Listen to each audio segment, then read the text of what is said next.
見，喺我手上有包茄汁，因為我準備要同大家 catch up。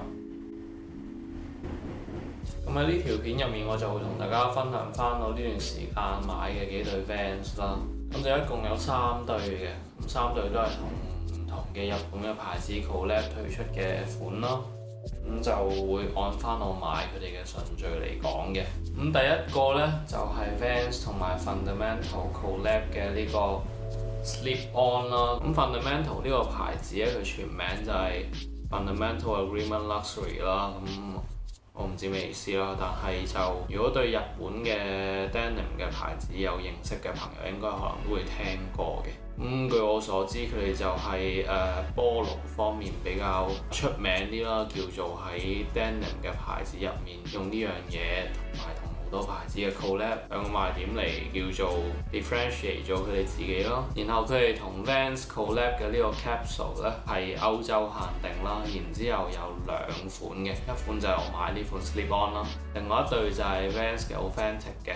咁其實我知道有呢個 capsule 嘅時候咧，已經係佢哋正式推出2日之後嘅事啦。咁當時知道之後咧，就即刻上網揾啦。但係基本上所有我揾到嘅網站咧，佢哋個 Slip On 都已經係賣晒啦。咁啊得翻呢個 Authentic 啦。咁但係過咗幾日咧，喺 Dover Street Market London 個網站上面就突然有佢哋呢2對鞋推出啦，咁我即刻買啦。咁我都唔知點解 Dover Street Market 會慢過其他嘅 stockist 有啦。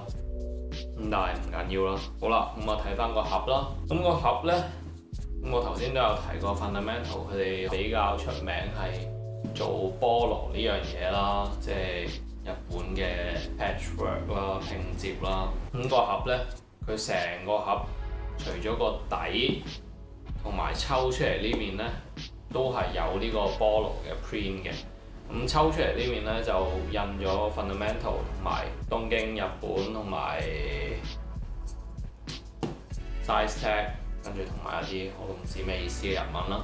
然之後個底呢，就係 Vans 佢哋嘅 size conversion 同埋一啲相關嘅資訊咯，對我哋冇乜用嘅其實。咁呢個盒係抽出嚟㗎啦，然之後咁對鞋已經唔喺入面，我攞咗出嚟㗎啦。咁但係佢嚟嘅時候呢，就有呢個咁嘅防塵袋裝住添嘅。咁個袋一面係印住 Fundamental， 另外一面係印住 Vans 嘅 Off the Wall 啦。跟住喺個角位度呢，仲會有個 Fundamental 同埋 Vans 嘅個 tag 喺度。咁然之後打開佢呢，就會係有翻 Vans 最常用嗰種膠嘅紙去包住對鞋啦，上面印晒 Vans 咁樣。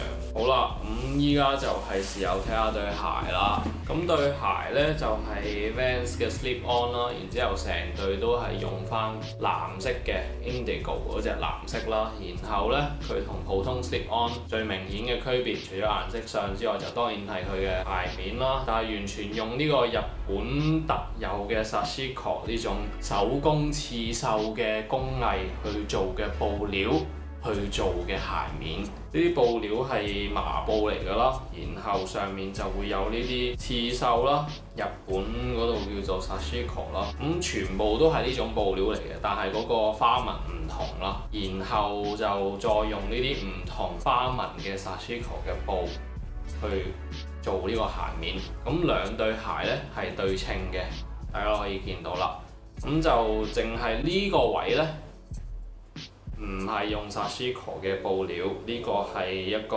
鏡皮嚟嘅。對鞋個鞋墊嗰度呢，亦都係有翻同個盒一樣嘅菠蘿嘅 print 啦，然後就寫住 Vans Original 同埋 Fundamental Tokyo Japan。咁對鞋基本上就係咁啦。漏咗講就係佢後面嗰個 tab 呢，就唔係藍色啦，就係黑色嘅，寫住 Off the Wall Originals 咁樣啦。我以為佢會係藍色。咁呢對鞋其實就基本上大部我諗全部揾得到嘅零售商都係買晒㗎。咁但係咧，另外嗰對 Authentic 咧就都仲有啲地方有得賣。我記得 Dover Street Market 都仲有啲 size。如果大家對嗰對有興趣嘅話，都可以去揾下睇下有冇自己嘅 size。咁啊，既然都講到嗰個 Fundamental 啦，咁啊楞到日本嘅 denim， 咁啊順便講下呢本我最近睇嘅書啦，就叫做Ame Tora 陽風和雲，咁就基本上係講翻日本嗰個服裝文化係點樣同美國嗰個服裝文化關聯起嚟啦，然後係點樣preserve 咗美國以前舊嘅嗰種 style， 甚至乎依家大家想揾美國嘅 style， 唔係去美國而係去日本啦。咁基本上亦都係可以話係日本嘅服裝嘅一個發展史咯。咁我都唔係成日睇書，但係我都覺得本書係好好睇嘅。然後亦都係中英文都有啦，就好似我啲片咁咯。咁所以如果大家有興趣嘅話，都可以去揾嚟睇下。跟住就到下一對啦，下一對就係 Vans 同埋 Double Taps 嘅 collab 嚟嘅。咁 Vans 同 Double Taps 嘅 collab 其實都已經做咗好多次啦，咁最近呢次嘅 collab 咧就包含咗4款嘅鞋款啦 ，Skate High 啦、Era 啦，同埋 Half Cap， 以及係呢個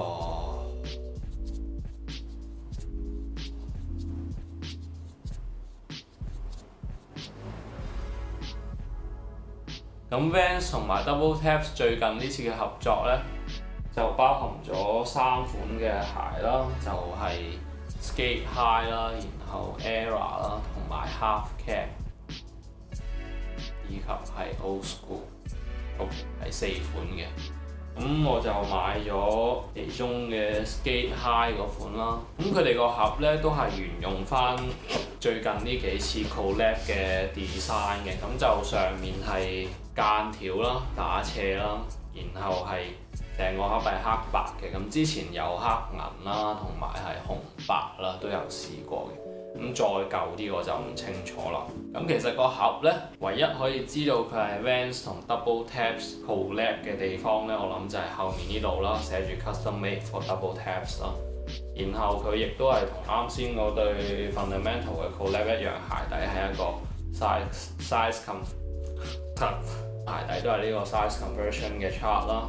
對鞋我都攞咗出嚟啦，咁一樣係用翻呢啲有 Vans 寫住喺度嘅膠嘅紙啦，去包住對鞋嘅。咁我睇翻對鞋啦，咁基本上就係一對全黑嘅 Skate High 啦。咁同普通嘅唔同嘅地方呢，就係佢隔離呢條白色嘅皮嘅條呢，就拎走咗啦，然後就淨係得翻個車線喺度，然後就再加上呢個橙色嘅火啦。咁 Skate High 喺呢次嘅 collab 入面，佢有2隻色嘅，兩對都係全黑嘅 Skate High 啦。跟住唔同嘅地方就係隔離呢個刺繡嘅火啦。跟住呢個係橙色，另外一個就係藍色嘅。以我所知咧，今次成個 collab 都唔係話特別之受歡迎，好多人搶嘅。咁我諗個最大嘅原因就係因為成個 collab 所有嘅鞋款咧喺人哋見得到嘅地方呢，係冇一個地方寫住 Double Taps 嘅，就好似嗰對 Skate High 咁啦。佢就唯一有寫 Double Taps 嘅地方，就係入面個鞋墊位嗰度寫住 Vans， 下面有個 Double Taps 咁樣嘅。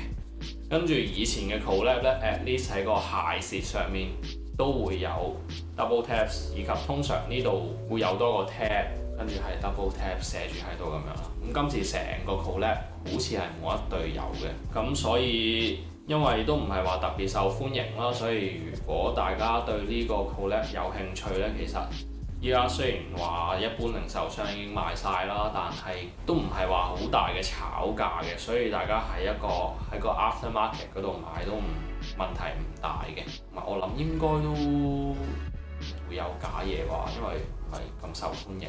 同埋如果你純粹係想要有一個火焰嘅元素呢， Vans 其實亦都係有其他嘅鞋款啦，係有用到火焰嘅元素喺上面。咁但係呢對即係我揀呢對嘅原因呢，就係因為佢呢個火係成個刺繡喺度咯。咁其他嗰啲可能係多一塊膠啊，又或者純粹係一個 print 咁樣，同埋加上佢 Double Taps collab 啦，所以冇人會知。好啦，嚟到最後一對啦，就係 Vans 同埋另外一個日本牌子 Non-Native 嘅 collab 啦。大家見到個鞋盒咧就好簡約啦，深藍色，跟住呢度有 Vans Off The Wall 嘅 logo， 然後下面係 Non-Native 啦，非常之簡單直白。成個鞋盒，其餘地方就咩特別嘢都冇啦，除咗兩邊各自有一個 Vans Off The Wall 嘅 logo， 同埋呢度有個 size tag 咯。咁佢鞋底係冇嗰個 conversion chart 嘅，我唔知點解啦，但係都唔緊要啦。咁呢對鞋其實我就仲未着過嘅，咁所以係 literally 一個開箱嚟嘅啫。咁打開就會有一個說明書啦。我唔知鞋可以有咩說明書啦。咁啊係叫大家注意翻啲嘢嘅。我唔識睇日文，so 跟住呢度有一個教大家點樣穿個鞋帶嘅圖啦。咁點解要教大家穿鞋帶呢？咁因為呢對鞋就唔係就咁普通穿鞋帶啦。咁呢對就係佢哋今次 collab 嘅鞋啦。咁就係一個 old school 嘅鞋型嚟嘅。成個嘅鞋面呢，都係用呢種非常之 hairy 嘅一種 game 皮去做啦。然後隔離就有翻呢個白色嘅皮嘅呢條嘢。好似係叫做 Jet Stripe，咁佢 game 皮個黑色其實就唔係話完全係黑色嚟嘅，似係灰黑色多啲咯。咁我攞個 Double Taps 嘅嚟比較一下，大家就會見到佢係稍為淺少少啦。咁但係大家見到對鞋都係會，即係如果有人問你，應該都係會答係黑色啦。咁呢對鞋佢最特別嘅地方就係佢唔係就咁直接穿鞋帶啦，而係有一塊咁樣有拉鏈嘅嘢，跟住再用鞋帶固定呢塊拉鏈嘅 panel 上去。咁你平時穿着呢，就直接咁樣拉上拉落就 OK 㗎啦。咁跟住對鞋呢 sock liner 呢度就有少少格仔嘅 print 啦，然後入面呢，鞋墊嗰度呢，後面嗰 part 就係皮嘅。跟住前面呢就係帆布，然之後亦都係有格仔嘅 print 喺度嘅。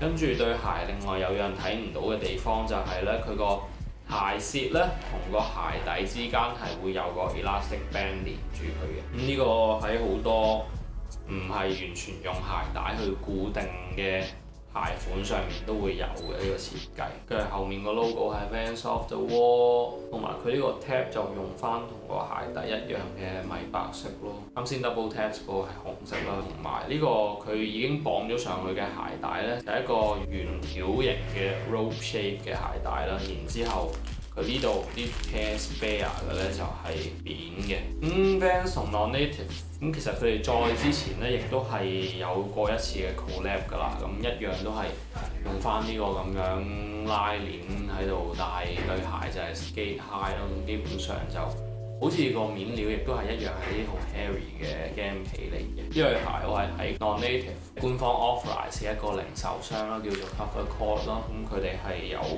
international shipping 嘅，咁就所以我亦都係買到啦。咁好彩地買到，就用咗2萬 yen 左右嘅，我記得係。咁依家大概嗰個 aftermarket 嘅價錢好似就4萬 yen 左右，即係差唔多一個 double。咁我唔記得我有冇講啦。